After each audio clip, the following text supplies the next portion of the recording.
আমি তোমাকে ভালোবাসি বললেই কি আর ভালোবাসা হয়ে যায়? না, ভালোবাসি বললে ভালোবাসা হয়ে যায় না।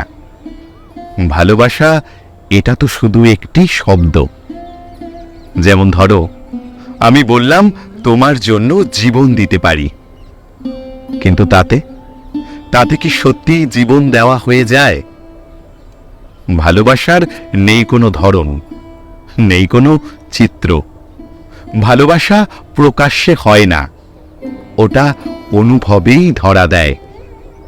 ভালো থাকার জন্যই ভালোবাসা। মানুষ ভালোবাসে প্রিয়জনকে পাশে পাওয়ার আশায়। কিন্তু আমার মনে হয় পাবো কি পাবো না তা তো কেউই জানি না। কারণ আমরা মানুষ, কখনই জীবন থেমে যাবে তার কোনো নিশ্চয়তা নেই। পাওয়ার আশায় ভালোবাসার চেয়ে যতটুকু সময় পাশে আছো সেই সময়টুকু প্রাণ ভরে ভালোবেসে আগলে রাখাই শ্রেয়।